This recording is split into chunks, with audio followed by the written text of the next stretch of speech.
Welcome to The Real News. Today we are joined by David Newman. He is a professor of politics at Ben Gurion University in Israel. He's also the editor of Geopolitics. Thank you for joining us, and thank you for joining us, David. Good evening. David, this has been an interesting horse race in Israel, particularly given the recent attacks on Gaza, which has been an important element in the campaigns. Can you tell us what the climate is at the moment?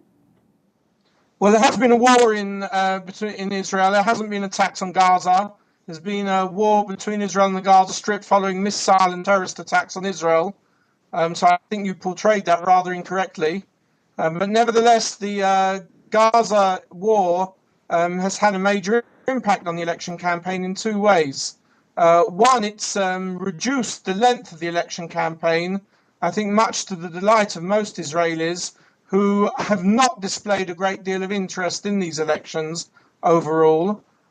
But at the same time, one of the arguments used, particularly by the Likud and Benjamin Netanyahu, has been that, Israel withdrew too quickly from Gaza. They didn't finish the job. The reason they've done that is that during the war, they were very careful not to, make any political advantage out of the actual war itself. But once it had finished, so the different parties came in to exploit that or manipulate that to their advantage. David, I know the results are trickling in at this moment. What does it look like? What are the anticipations at this point? Well, all three major exit polls, the three major TV stations, have more or less given a very similar exit poll, which would tend to indicate that they are correct. And that is, in all three exit polls, the Kadima party of Tzipi Livni has a two-seat lead over the Likud party of Benjamin Netanyahu. It is surprising in the sense that most polls of the last few weeks expected Netanyahu to win. A few weeks ago, he had a 10-seat lead. But somehow in the last few weeks, Livni has picked up, Netanyahu has lost some. But most people still expected yesterday that Netanyahu would come out with the largest number of seats, and he seems to have fallen by 1 to 3 seats. On the other hand, that does not mean that Livni will necessarily automatically be the next prime minister, because a new government will depend on who can put a coalition of 61 seats together. And it would appear that Netanyahu still has a better chance of doing that because there are more right-wing seats in this new Knesset than there are left-wing seats. So, David, what is the reason for this swing? The reason is, I think, that people felt that maybe the gap was too large. Maybe it didn't reflect the reality of the situation. And we don't yet know, or at least I don't yet know, what the participation rates in the elections were. But obviously, when you do a lot of these polling up in front of the elections, it includes many people who in the end don't go and vote themselves. I think participation rates were probably around 70%, which may sound high to you. For Israel, they're not particularly high.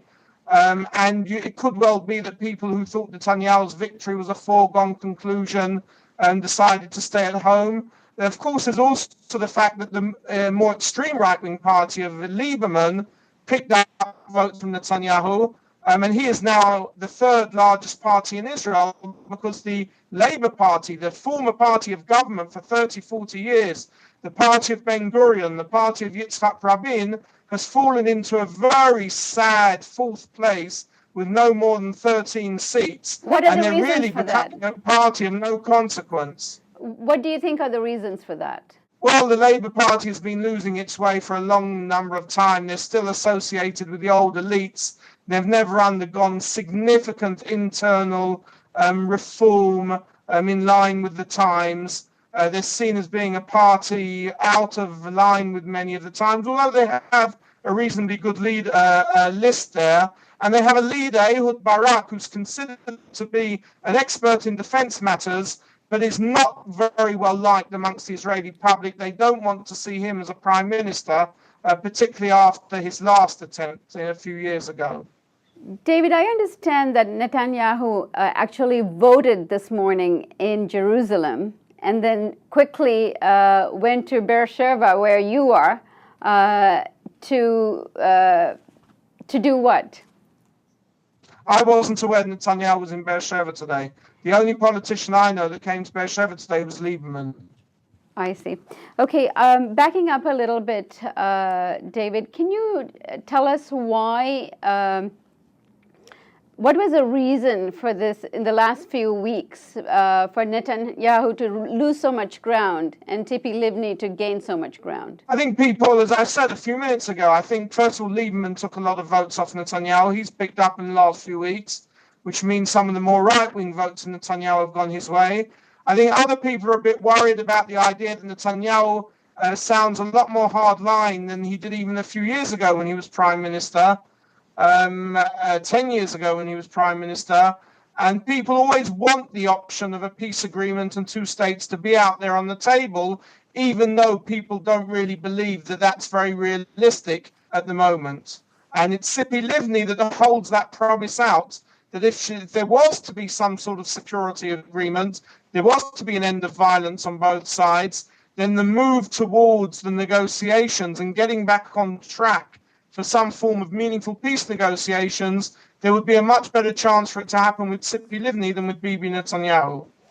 So what do you think this means in terms of a two-state solution? It's very hard to say right now because we have no idea what sort of government coalition is going to be there and is going to take, as is always the case after Israeli elections, because of this proportional system, because the results are always so close. It's not clear who's going to be part of that coalition. If it ends up being a right-wing coalition of Netanyahu and Lieberman, then there's not much to talk about in terms of any advance on a two-state solution or any form of peace in the negotiations. If it's a Tzipi Livni government, there's a much greater chance. They're talking tonight of the fact that there could be some sort of rotation agreement between Livni and Netanyahu, like there was between Peres and Shamir back in the late 1980s. There's also a great deal of talk that the three parties, the main parties, should get together once and for all, get into government to change the electoral system to a system more like the North American, the Canadian, the British systems, where there's only 3 or 4 parties playing the game, where there can be a clear winner in elections, and then going back to the people 1.5 or 2 years down the road, because clearly this is going to take an awful long time for them to put a coalition together. It could take up to a month or 6 weeks, even after the elections, before anything comes clear. David, one final question. What do you think this means for relations with the new administration here in the United States? Again, it's so hard to say at this stage until you know what the government is about. If it's going to be a government which says, okay, we have to ensure our security needs, but we are prepared at the same time to negotiate, to dialogue, to look at new avenues and new roads towards a two-state solution, I think there'll be the normal good relationship between Israel and the United States. If, on the other hand, it's a right-of-centre government which says we're backing down a bit on the two-state solution, then that's going to be very difficult because there's going to be a lot of pressure from the new administration anyway on any Israeli government and on the Palestinians to move forward. And if they suddenly find they have an Israeli government who's not keen on moving forward, that could lead to some major tensions. But I don't see it more than that. I think the United States-Israel relationship is going to remain fairly strong. Well, thank you, David. I know you're moving on to do a few more interviews this evening. We'll be keeping our eye there closely and watching to see what the final results are. And thank you for joining us this evening. Okay. All the best. Bye.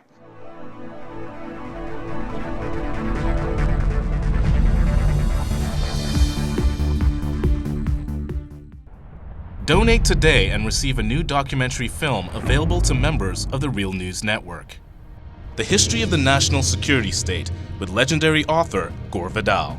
Bonus features of the DVD include an in-depth response to Vidal from ex-CIA analyst Ray McGovern, who served under 7 U.S. presidents, an exclusive interview with Colin Powell's former Chief of Staff Larry Wilkerson, and an insightful interview with oil policy analyst Antonia Juhas. The news magazine of the screen. living glimpses of history in the making. Hollywood and Washington is a symbiotic relationship. They both deal with illusions. Reality doesn't often play much of a part. I think I saw through the myth of the Cold War almost from the beginning. I was a Washington political kid from a political family. Roosevelt first had radio because he had this great speaking voice and everyone liked to hear. Truman proceeded to break every arrangement that Roosevelt had set up for a peaceful coexistence. And Truman thought that it would be a good idea. Why not just stay armed all the time? And then he devised the national security state. You've got to go up and swear allegiance to the United States or else you're a commie. I mean, we had imported fascism. We get Dwight Eisenhower, who said that we have this great military industrial complex.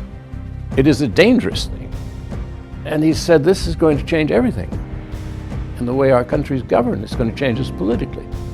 Along comes Jack Kennedy, who wanted to make his mark, believed in the Cold War. But he said, in this kind of politics, it is the appearance of things that matters.